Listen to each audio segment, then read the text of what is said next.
round Britain the seas are shallow. Out to these seas go many little fishing vessels. Some catch mainly herring. These are called drifters. The herring fishing season begins in the early summer in the Shetlands.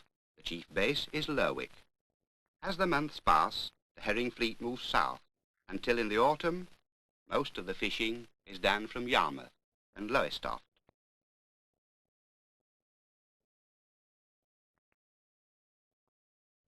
They're small ships, these drifters. They average 80 feet in length and have a displacement of up to 100 tons. They have a speed of 8 knots.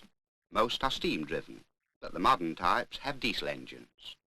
You might see work of this sort going on in any of the places just named on the map. The ports, the season, the ships, but most important, the men. In all but the worst weathers, they sail out to bring back to us food from the sea.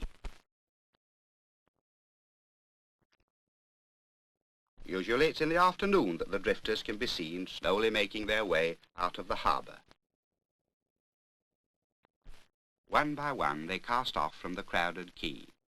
For the men, the hauling in of the mooring ropes marks the beginning of another spell of hard work at sea. Skillfully they steer between other vessels and make for the harbour entrance.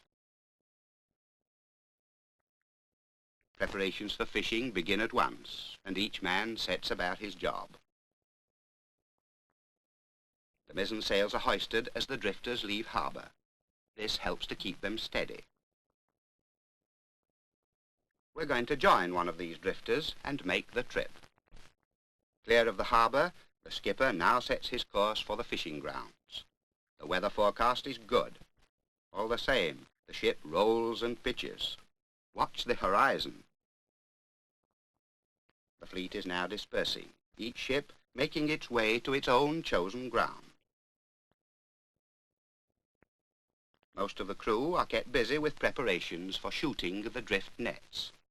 A long rope called the warp is fastened to the bottom corners of each section of the drift net.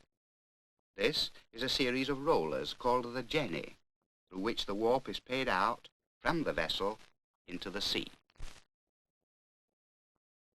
Astern, the patent log, thrown overboard, or streamed as they call it on leaving harbour, shows the distance travelled and thus helps the skipper to find his fishing grounds.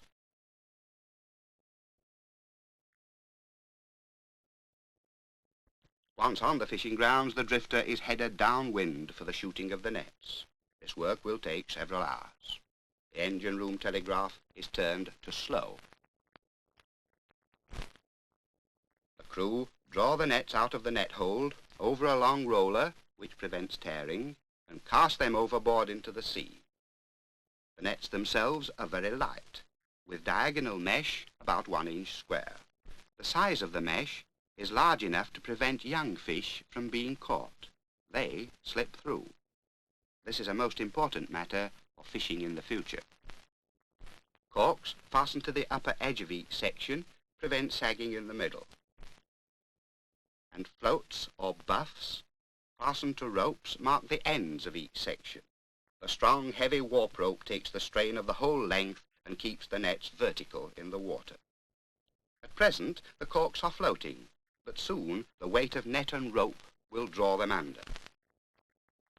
It's impossible to photograph the drifter and the fully shot nets under water, but these diagrams show the general arrangement. The net is made up of sections, each about 36 yards long and 12 yards deep. The top edge of the net is 3 to 8 yards below the surface. The sections are joined end to end to form a long, continuous curtain weighed down in the sea by the warp. When all the sections are shot, the net, as you see here, may be as long as 1.5 miles. Stretching out astern, as far as the eye can see, a fishing net 1.5 miles long. The crew are now finishing the task of shooting the nets. The job's taken them several hours. The last section of net goes overboard. The last float goes overboard. In the wheelhouse, the skipper turns the engine room telegraph to stop. And the mizzen sail, lowered for shooting, is again hoisted. the vessel swings round until she's facing upwind. It's evening and growing dark. Drifting can now begin. Some of the crew remain on watch to warn any vessel whose course would cut across the line of nets. The remainder take the chance of a rest below. During the next few hours, the early part of the night, the fish are caught. Here are some more diagrams to show how. To ease the great strain on the warp rope, another rope called the tisset is taken from the bows and fastened to it. Herrings, swimming in shoals within a few feet of the surface of the sea, encounter the drift nets. Fish of suitable size for eating are caught in the mesh. They can neither get through, nor, despite a struggle, can they get back out again. When the skipper decides that the catch is large enough to justify hauling, the rest of the crew are called out. Often, this is in the early hours of the morning. In oilskins and knee boots, and perhaps with an occasional grumble, they come up on deck for the longer and more difficult task of hauling in the long line of nets.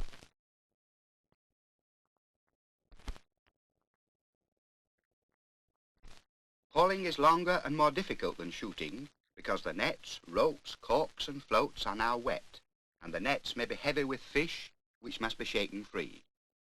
Often, too, it being night, it's bitterly cold.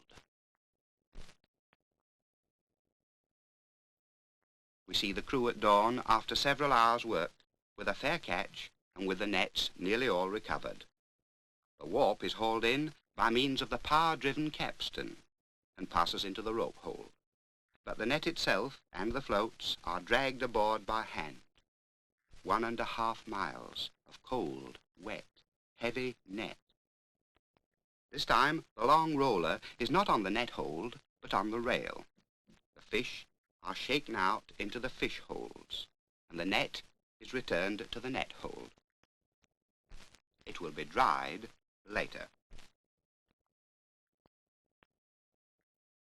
Herrings leave the net easily, but if any mackerel are caught, they may require picking out by hand.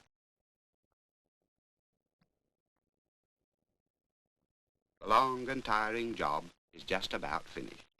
The last length of warp, the last section of net, and the last float are being hauled in. The last herring has been shaken out into the fish hole. The fish are now covered up, and our drifter joins in the race for home. Yes, it's a race now, for there are many other drifters hurrying back to port for the early morning market. The fresher the fish, the better the price.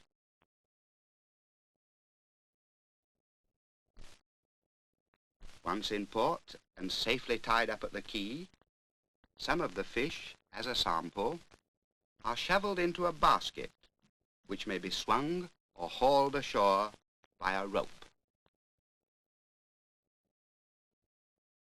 On the basis of the sample, a merchant makes a bid for the catch. When a price is agreed, and this may take time, the catch is sold. The fish, which are measured by the cran, 3.5 hundredweights, are then unloaded by the crew. Almost at once, they are sent on their way either to the curing yards in the port or by road and rail to the shops and markets. Fine fresh herrings. And now, as far as the vessels are concerned, there are the decks to clean. There are fish scales everywhere, and nets to dry before the crew can rest. As for the quay and harbour, the gulls come along and do their share of the cleaning up. In the afternoon, the drifters will again cast off and sail into the shallow seas round Britain for still more herring.